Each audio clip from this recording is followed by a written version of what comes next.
ഐക്യരാഷ്ട്ര സഭ മുന്നോട്ടേക്ക് വെച്ച കാഴ്ചപ്പാട് അതായിരുന്നു. അതിനെ പൂർണ്ണമായിട്ടും കാറ്റിൽ പറത്തിക്കൊണ്ട് ഇസ്രയേലി സേന അധിനിവേശമാണ് നടത്തിക്കൊണ്ടിരിക്കുന്നത്. ഇത് വളരെ അപകടകരമായ ഒരു സാഹചര്യമാണ് ലോകത്ത് സൃഷ്ടിച്ചത്. ഇസ്രയേലിൻ്റെ ഈ നീക്കങ്ങൾക്ക് അമേരിക്കൻ സാമ്രാജ്യത്വം വലിയ രീതിയിലുള്ള പിന്തുണയാണ് നൽകിക്കൊണ്ടിരിക്കുന്നത്. ലെബനൻ, സിറിയ എന്നീ രാജ്യങ്ങളുടെ ഭൂപ്രദേശത്ത് ഇസ്രയേലിൻ്റെ ഏകപക്ഷീയമായ ബോംബാക്രമണം ഹമാസ് നേതാവായ ഹൈനിയെ കൊലപ്പെടുത്തുകയും ചെയ്ത സാഹചര്യം ഈ യുദ്ധത്തെ പശ്ചിമേഷ്യയിലാകെ വ്യാപിപ്പിക്കാനുള്ള നീക്കമായിട്ടാണ് കാണേണ്ടി വരുന്നത്. റഷ്യയെ ദുർബലപ്പെടുത്തി കീഴ്പ്പെടുത്താൻ ഉക്രൈനെ ഉപയോഗപ്പെടുത്തുക എന്ന രീതിയാണ് അമേരിക്ക സ്വീകരിക്കുന്നത്. അതിൻ്റെ അടിസ്ഥാനത്തിലുള്ള വൻ സഹായങ്ങളാണ് അമേരിക്കയുടെ നേതൃത്വത്തിലുള്ള സൈനിക സഖ്യം നൽകുന്നത്. അമേരിക്ക നൽകിയിട്ടുള്ള ദീർഘദൂര മിസൈലുകൾ റഷ്യയെ ലക്ഷ്യമാക്കി ഉപയോഗപ്പെടുത്താൻ അവർ അനുവദിച്ചാൽ യുദ്ധം റഷ്യയിലാകെ വ്യാപിക്കുകയും നാറ്റോ സഖ്യശക്തികൾക്കെതിരായ തിരിച്ചടികൾ ഉണ്ടാവുന്ന സ്ഥിതി രൂപപ്പെടുകയും ചെയ്യും. ഈ സാഹചര്യത്തിൽ ലോകത്തെ യുദ്ധങ്ങൾക്കും സാമ്രാജ്യത്വ കടന്നാക്രമണങ്ങൾക്കുമെതിരെ പാലസ്തീനിലെ ഇസ്രയേലി അധിനിവേശം ശക്തിപ്പെടുത്തിയ ഒക്ടോബർ 7-ാം തീയതി ഒരു കൊല്ലം ആവുകയാണ്. അതുകൊണ്ട് ഒക്ടോബർ 7-ാം തീയതി യുദ്ധവിരുദ്ധ ദിനമായി ആചരിക്കാൻ പാർട്ടി തീരുമാനിച്ചിട്ടുണ്ട്. എല്ലാ ജില്ലാ കേന്ദ്രങ്ങളിലും ഈ സംബന്ധിച്ച് വിപുലമായ സമ്മേളനങ്ങൾ, യുദ്ധത്തിനെതിരായി സാമ്രാജ്യത്വ വിരുദ്ധ നിലപാടുകൾ സ്വീകരിച്ചുകൊണ്ടുള്ള ക്യാമ്പയിനുകൾ പാർട്ടിയുടെ നേതൃത്വത്തിൽ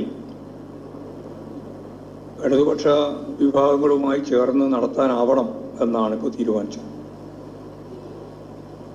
ഇതാണ് ഒരു പ്രധാനപ്പെട്ട കാര്യം. രണ്ടാമത്തെ കാര്യം,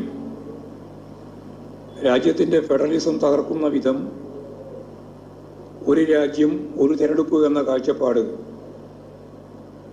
അടിച്ചേൽപ്പിക്കുന്ന കേന്ദ്ര ഗവൺമെൻറ്റിൻ്റെ നയത്തിനെതിരായി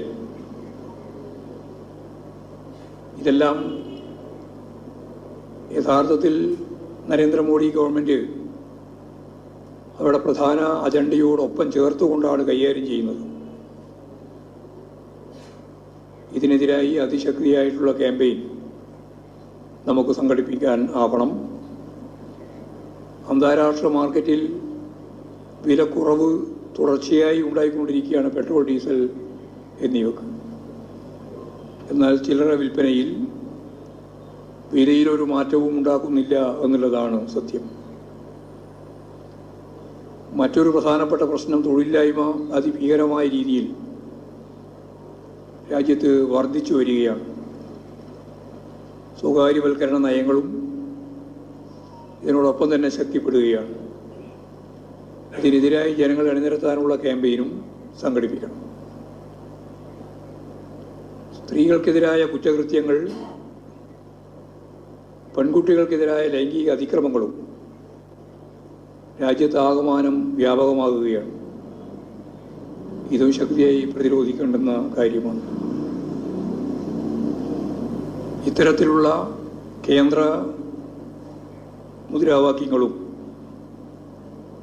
അതേപോലെ തന്നെ നമ്മുടെ കേരളത്തിൽ വയനാട് ദുരിതാശ്വാസ പ്രവർത്തനത്തിന് യാതൊരു തരത്തിലുള്ള പ്രത്യേക ഫണ്ടും കേന്ദ്ര ഗവൺമെൻറ് ഇതുവരെ അനുവദിച്ചിട്ടില്ല. ഇത്തരത്തിലുള്ള കാര്യങ്ങളുമെല്ലാം ക്യാമ്പയിൻ്റെ ഭാഗമായിട്ട് കേന്ദ്ര ഗവൺമെൻറ്റിൻ്റെ കേരളത്തോടുള്ള അവഗണന ഉൾപ്പെടെ ചേർത്തുകൊണ്ട് ഒക്ടോബർ 15 മുതൽ നവംബർ 15 വരെ കേരളത്തിലുടനീളം പ്രചാരണ പ്രവർത്തനങ്ങൾ സംഘടിപ്പിക്കുന്നതിനു വേണ്ടി സംസ്ഥാന കമ്മിറ്റി തീരുമാനിക്കുകയുണ്ടായി. ഇപ്പോഴും ലോക്കൽ സമ്മേളനങ്ങളും ഏരിയ സമ്മേളനങ്ങളുമാണ് നടന്നു വരുന്നത്. ഒക്ടോബറോടുകൂടി ലോക്കൽ സമ്മേളനങ്ങൾ പൂർത്തിയാവും. സെപ്റ്റംബർ അവസാനിക്കുന്ന ഘട്ടമായപ്പോൾ പരിശോധിച്ചപ്പോൾ മിക്കവാറും ബ്രാഞ്ച് സമ്മേളനങ്ങൾ അപൂർവം ജില്ലകളിൽ ഒഴിച്ച് ബാക്കി പൂർത്തിയായിട്ടുണ്ട്. 38,000 ബ്രാഞ്ച് സമ്മേളനങ്ങളാണ് ഏതാണ്ട് പൂർത്തിയാകുന്ന ഘട്ടത്തിലേക്ക് വരുന്നത്. മാധ്യമങ്ങളെല്ലാം ബ്രാഞ്ച് സമ്മേളനങ്ങൾ നന്നായി ശ്രദ്ധിച്ചിട്ടുണ്ട്. നല്ലപോലെ ബ്രാഞ്ച് സമ്മേളനത്തിന് പ്രചരണം നൽകിയിട്ടുണ്ട്. ഇനി ലോക്കൽ സമ്മേളനം വരുമ്പോൾ ലോക്കൽ സമ്മേളനത്തെയും ഒക്ടോബറിലാണ് ലോക്കൽ സമ്മേളനം നടക്കുക. അതിനെ തുടർന്ന് ഏരിയ സമ്മേളനങ്ങളും നവംബറോടുകൂടി നടക്കാൻ പോവുകയാണ്. ഡിസംബറിലാണ് ജില്ലാ സമ്മേളനം ആരംഭിക്കുക. അപ്പോൾ ജില്ലാ സമ്മേളനവും ഒക്കെ ഞങ്ങൾ പ്ലാൻ ചെയ്ത് കഴിഞ്ഞിട്ടുണ്ട്.